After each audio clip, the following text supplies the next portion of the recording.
Welcome, everyone. Today, we are going to dive into the core concepts of proportional reasoning. Throughout this lesson, we will focus on understanding ratios, breaking down parts of a whole, and exploring the fascinating world of inverse relationships. To kick things off, let's start with a foundational question. So, what exactly is proportionality? Simply put, it occurs when two or more quantities change by the exact same factor. Let's look at a cooking example. Imagine our first ratio is a recipe that calls for 2 cups of rice to 1 cup of dal, giving us a ratio of 2 to 1. If we multiply this entire recipe by a factor of 3, our new ratio becomes 6 cups of rice to 3 cups of dal. The conclusion here is that even though the amounts grew, the underlying ratio stays exactly the same.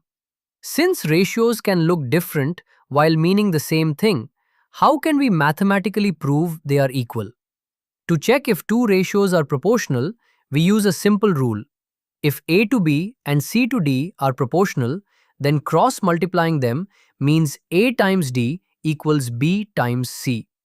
Let's test this with the fractions 6 over 3 and 4 over 2. If we do the math and cross multiply, 6 times 2 equals 12 and 3 times 4 also equals 12. Because 12 equals 12, we can confidently say they are proportional. This concept of scaling ratios up and down is exactly how we are able to navigate the real world using paper maps. This brings us to ratios in maps, specifically the representative fraction or RF. This fraction shows the ratio between the distance on a map and the actual straight line distance on the ground. For example, a map might have an RF of 1 to 60 lakh.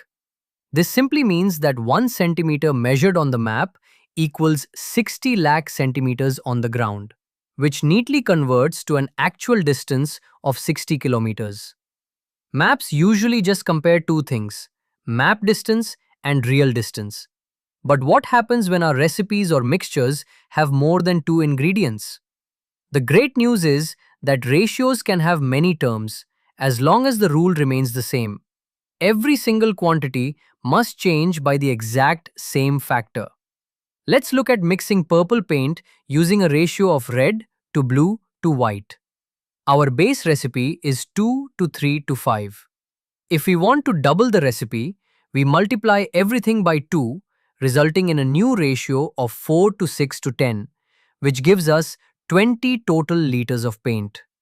The general rule is, if A to B to C is proportional to P to Q to R, the whole mixture scales perfectly. Now that we know how to build a whole mixture from its parts, let's look at how to take a whole and break it back down into specific parts. Let's practice dividing a whole into a specific ratio. Suppose we need to divide the number 12 into a 2 to 1 ratio.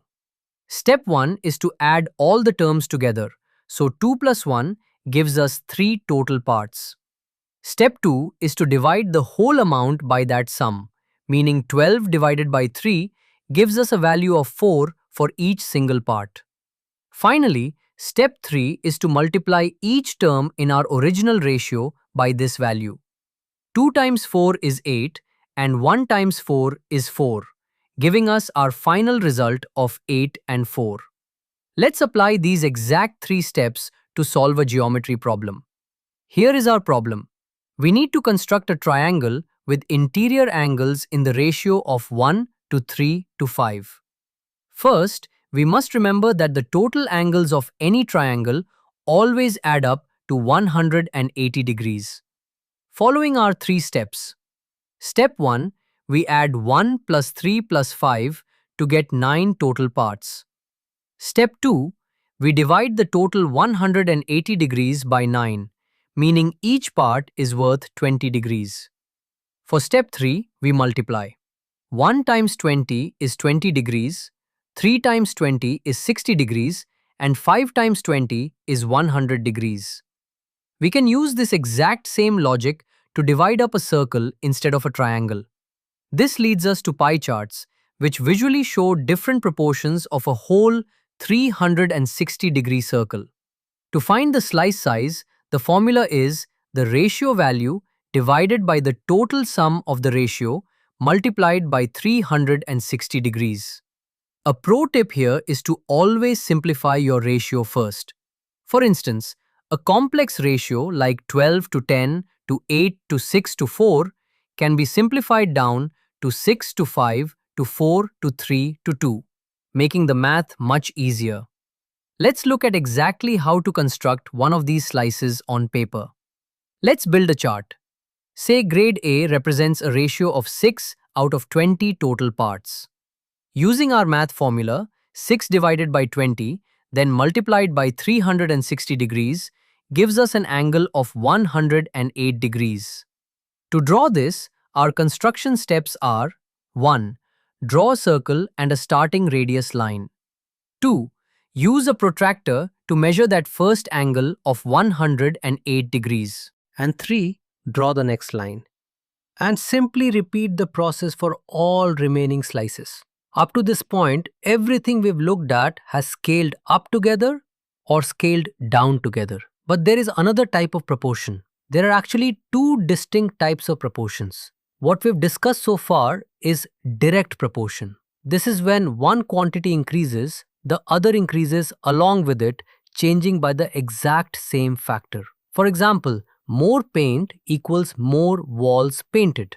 The second type is inverse proportion. This is when one quantity increases, causing the other to decrease. They change by opposite factors, meaning if one scales by a factor of n, the other scales by 1 over n. A classic example is that having more speed equals less time needed to travel. Let's break down that speed and time example to see exactly how inverse proportions work in everyday life. Let's look at this travel chart. If you walk at 5 kilometers per hour, the trip takes 18 hours. If you ride a bicycle at 15 kilometers per hour, the trip only takes 6 hours. Our observation is that going by bicycle is 3 times faster than walking, which means the travel time is 3 times less. If you take a car at 60 kilometers per hour, it takes just 1.5 hours.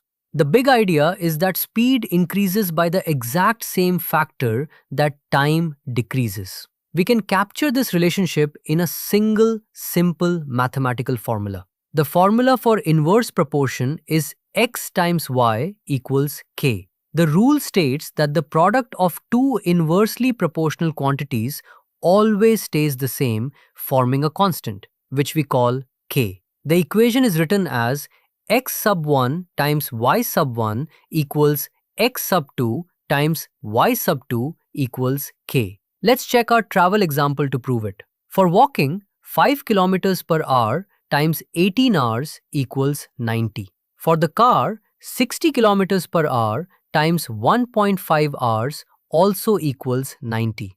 The conclusion is that k, representing the total distance of 90 kilometers, never changes. Let's use this inverse formula to solve a common real-world problem involving time and labor. Here is the problem. If 20 workers take 4 days to build a road, how long will 10 workers take? First, let's do a logic check. We have fewer workers, which means more days will be needed, confirming this is an inverse proportion. Setting up our math, we use x sub 1 times y sub 1 equals x sub 2 times y sub 2. Plugging in our numbers, 20 times 4 equals 10 times our unknown y sub 2. This simplifies to 80 equals 10 times y sub 2. Solving for y sub 2 gives us exactly 8 days. Let's try one more complex problem that combines different working speeds. Imagine Ram cuts veggies in 1 hour while Shyam takes 1.5 hours. How long will it take if they work together? Step 1 is to find the work done in just 1 hour. Ram completes 1 unit and Shyam completes 1 divided by 1.5 or 2/3 of a unit. Step 2 is to combine their work for that hour, adding 1 plus 2/3 to get 5/3 units per hour. For step 3, to find the total time, we simply flip that fraction because the inverse of the work rate is time. This gives us a time of 3/5 of an hour, which perfectly equals 36 minutes. To wrap up everything we've learned, here is a quick summary guide. Here is your proportional reasoning cheat sheet. For direct proportions, remember cross multiplying. A times D equals B times C. When dividing a whole into ratios, follow the three steps. Add the ratio terms, divide the total by that sum, and multiply back to get each part. Finally, for inverse proportions, rely on the constant formula x sub 1 times y sub 1 equals x sub 2 times y sub 2 equals k. Remembering that when one scales up by a factor of n, the other scales down by 1 over n. Keep this cheat sheet handy and you'll be mastering proportions in no time.